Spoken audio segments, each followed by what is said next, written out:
দিয়া আর হচ্ছে বিড়ি। লাভ ইউ বিড়ি। চলো চলো চলো। হে এভরিওয়ান, আসসালামু আলাইকুম। কী অবস্থা, কেমন আছেন সবাই? আজকে আমার মোটো ব্লগের first set up complete. Finally সব অ্যাক্সেসরিজ নেওয়া শেষ। আপনারা দেখতে পাচ্ছেন মোটো ব্লগ ফাইনালি। এর আগেও কিছু ভিডিও দিয়েছিলাম, ওইটা এতটা ঠিক ছিল না। যাই হোক, সব ইকুইপমেন্ট কিনা হয় নাই তখন। এখন ফাইনালি সব কিছু কিনা শেষ। আমরা এখন 14 গ্রামের দিকে যে রওনা দিব। এটা বাহিরগড়া গ্রাম। আমি গ্রামেই থাকি, পড়ালেখা শহরে করছি, এখন গ্রামেই আছি, গ্রামেই থাকি। গ্রামে সেটেল হওয়ার চিন্তা ভাবনা, কারণ গ্রাম আমার ভালো লাগে। সব মনোরম পরিবেশ, সব কিছুই, সব দিক দিয়ে গ্রাম বেস্ট আমার মতে। এই কারণে আমি গ্রামেই থাকি। তাছাড়া শহরে কুমিল্লাতে আমি ওখানে আমার ভার্সিটিতে ভর্তি আছে সিসিএনে। ওইখানে পড়াশোনার পাশাপাশি প্লাস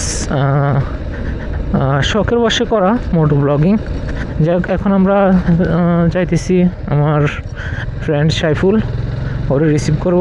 ওরে নিয়ে পরে ওইখান থেকে আমরা মেইন রোড দিয়া, মেইন রোড বলতে ঢাকা চিটাগাং হাইওয়ে দিয়া ওই রোডটাতে উঠবো। ওটার পর 14 গ্রাম যাবো।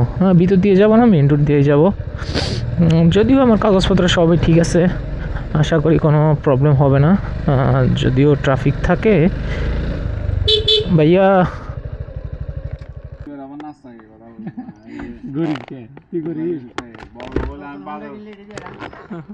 চাচা কি কয়?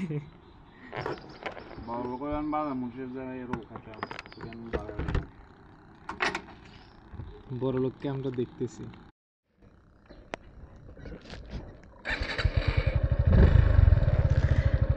যে গরম রে, অতিরিক্ত গরম। আজকে কত পরে সর সর সর সর।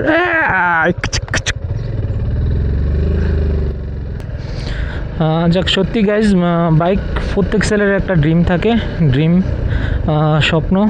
প্লাস মোটো ব্লগিং, এভরিথিং আলহামদুলিল্লাহ সব মিলে আমার সেট আপ কমপ্লিট। যাই হোক, গ্রামের রাস্তা যদিও সব দিক দিয়ে ঠিক না থাকে, মাঝে মধ্যে এভাবে ভাঙা থাকে, মাঝে মধ্যে আবার ব্রিকের সোলিংয়ের রোডও পাবেন।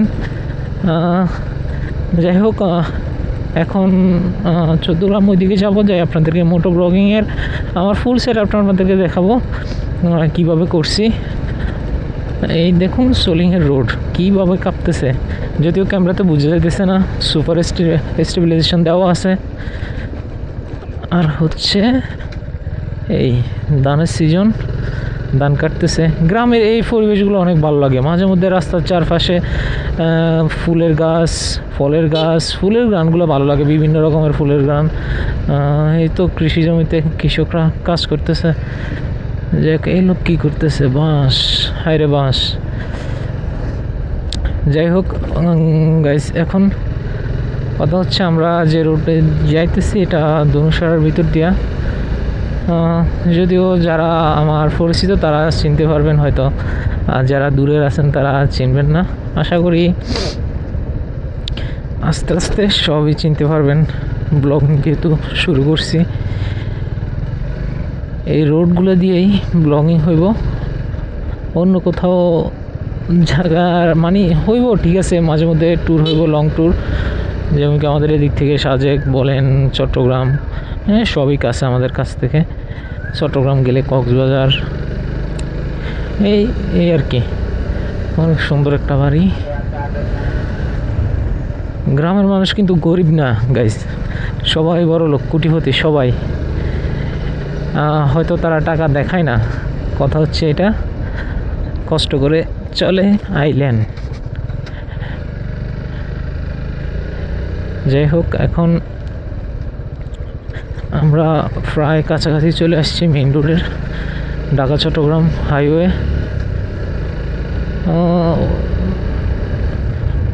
বলা যায় এখানে এই রোডটা দিয়া মানে পুরো বাংলাদেশের টার্নিং পয়েন্ট বলা যায় এটাকে। যাক গাইজ, হর্ন দিলে হয়তো আওয়াজ অন্যরকম আসতে পারে মাইকের ভিতরে, বিরক্তকর। হর্ন দেওয়াই লাগে, হর্ন না দিলে গাড়ি সরতে চায় না। আমার ফুয়েল আছে, হ্যাঁ ফুয়েল আছে, যথেষ্ট ফুয়েল আছে। যাই হোক, চলে এসছি প্রায় কাছাকাছি। আগে তো গাড়ি দেখতে হবো। রাস্তার মধ্যে এগুলো কী রে ভাই, খড়কুটা দিয়ে ভর্তি। যাই হোক, আমরা ডিরেক্টলি চলে যাব। গাড়ি নাই, ওকে। এগুলো রিক্স গাইজ, এখানে এসব যেভাবে আমি রাস্তা ক্রসিং করছি পুরোই রিক্স। যদি কোনো একটু টেরবেটের ভুল হয়, যেমন কি এই ঢাকা চট্টগ্রাম হাইওয়েতে আমাদের এখানে মিয়ার বাজার 14 গ্রাম বলেন, রাস্তার অপোজিট থেকে মানে উল্টা সাইড থেকেও গাড়ি আসে। মানে আমি কোন দিক সামু, ডান দিক সামু না বাম দিক সামু? নিয়ম তো হচ্ছে আমি এখন ডান দিক সে রাস্তা ঘুরছি, যদি বাম দিক থেকে একটা গাড়ি আসে, দেখুন গাইজ রাস্তার কী অবস্থা। আল্লাহ, এই হচ্ছে যদি কোনো, যেটা বলতেছিলাম, যদি কোনো বাম দিক থেকে একটা গাড়ি আসতো তখন আমারে আজ গাইজ বললাম না। যাই হোক, এরকমই হয় সচরাচর, অনেক অ্যাক্সিডেন্ট এভাবে হইতেছে। যাই হোক, পুরো বাংলাদেশে সেম অবস্থা। আমি শুধু আমাদের 14 গ্রামের দোষই দিব না, বা মিয়ার বাজার বলেন এই সেটটা, আমি এদিকে দোষ দিব না। তবে হ্যাঁ, অন্য অন্য জায়গার তুলনায় এদিকে একটু বেশি। সাইফুল বললো ওকে, দেখতেছি।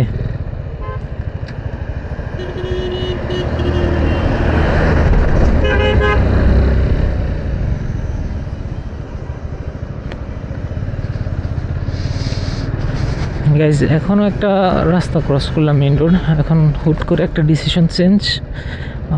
সাইফুলের কোনো আত্মীয়র বাড়িতেও ক্যাব রেখে আসছে। প্রচণ্ড রোদ, আজকে মনে হয় প্রায় 37-38 ডিগ্রি সেলসিয়াস পড়তেছে। আমার হাত ফুরে যেতেছে। হ্যান্ড গ্লোভস অবশ্যই নিতে হইব, হ্যান্ড গ্লোভস ছাড়া চলা যাব না। এ হচ্ছে লাল লাল মাটি দেখতেছে না, এগুলো আমাদের 14 গ্রামেরই। আমাদের 14 গ্রামের মাটি সবচেয়ে খাঁটি। পুরো বাংলাদেশে একের মাটি এগুলো। এই তো বর্ডার সাইড চলে এসেছি, প্রায় কাছাকাছি। যদিও বর্ডার সাইড যাবো না এখন, প্রায় কাছাকাছি যাবো। ক্যাবটা নিব, ওইখান থেকে আমরা অন দ্য গো।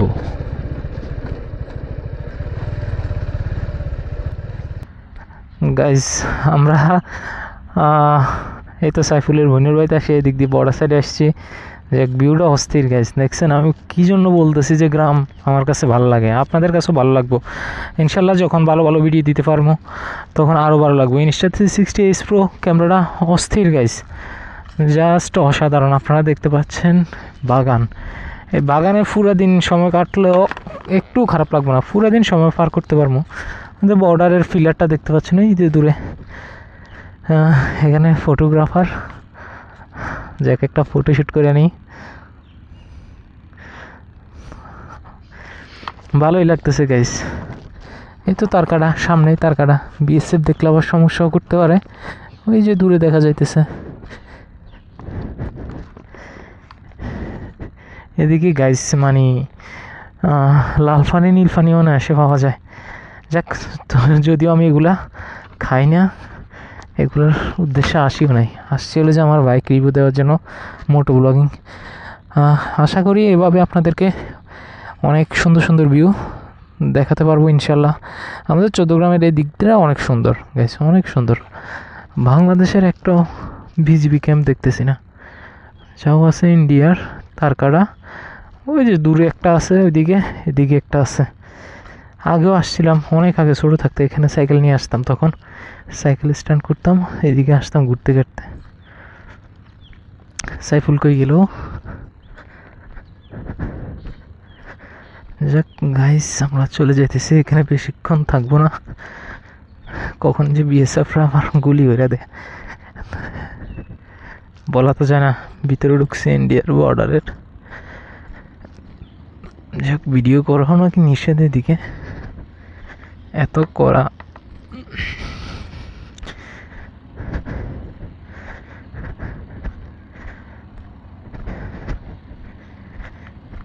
এই তো ইন্ডিয়ার সেই খুঁটিটা।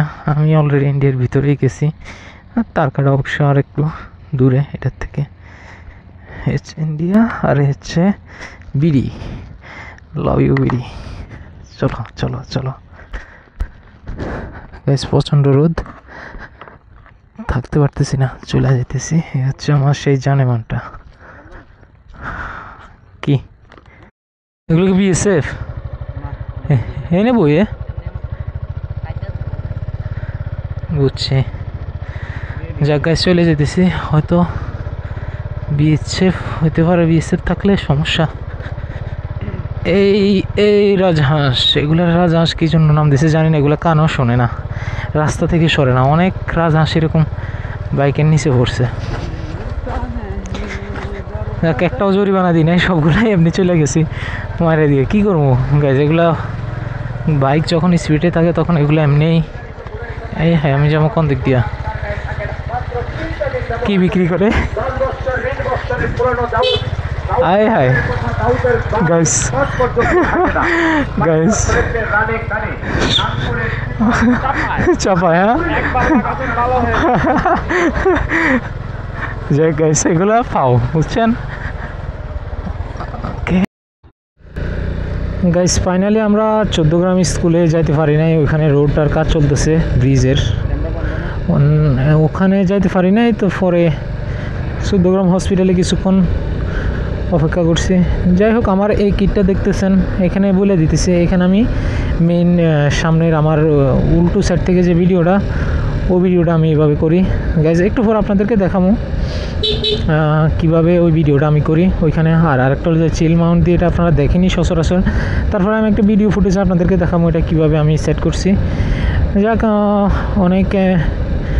অনেক ইয়ের মাধ্যমে এগুলো করা হয়েছে। এটা যত নিজে আবিষ্কার করছি, দেখাবো কীভাবে করছি আপনাদেরকে, এই আর কি। দেখছেন গাইজ, দেখছেন কীভাবে এরা সিএনজি চালায়। এর লাইন কই, আইসে কই কর্নারিংয়ে। তো এখন এই তো ভাইটা, আপনি এত কিছু ক্যারি করতেছেন বাইকে করে, কেমনে সম্ভব ভাই? How impossible. যাই হোক, এটা হচ্ছে কি আমাদের মুন্সিহাটের রোডটা, নবগ্রাম থেকে নতুন রোড। এখন দেখতেছেন আমার এই ক্যামেরা থেকে ভিডিও হচ্ছে, এটা আমি ফ্রন্টে লাগাইছি সামনে থেকে। যে এখন আমাকে দেখা যাইতেছে, এভাবেই দেখা যাইতেছে আমাকে। কেমন লাগতেছে একটু জানাবেন আমাকে, অবশ্যই কমেন্ট করবেন। যাই হোক, আই হোপ আপনারা ভালো থাকবেন। আশা করি নেক্সট ভিডিওতে আবার দেখা হবে আপনাদের সাথে। টাটা, বাই বাই, আল্লাহ হাফেজ।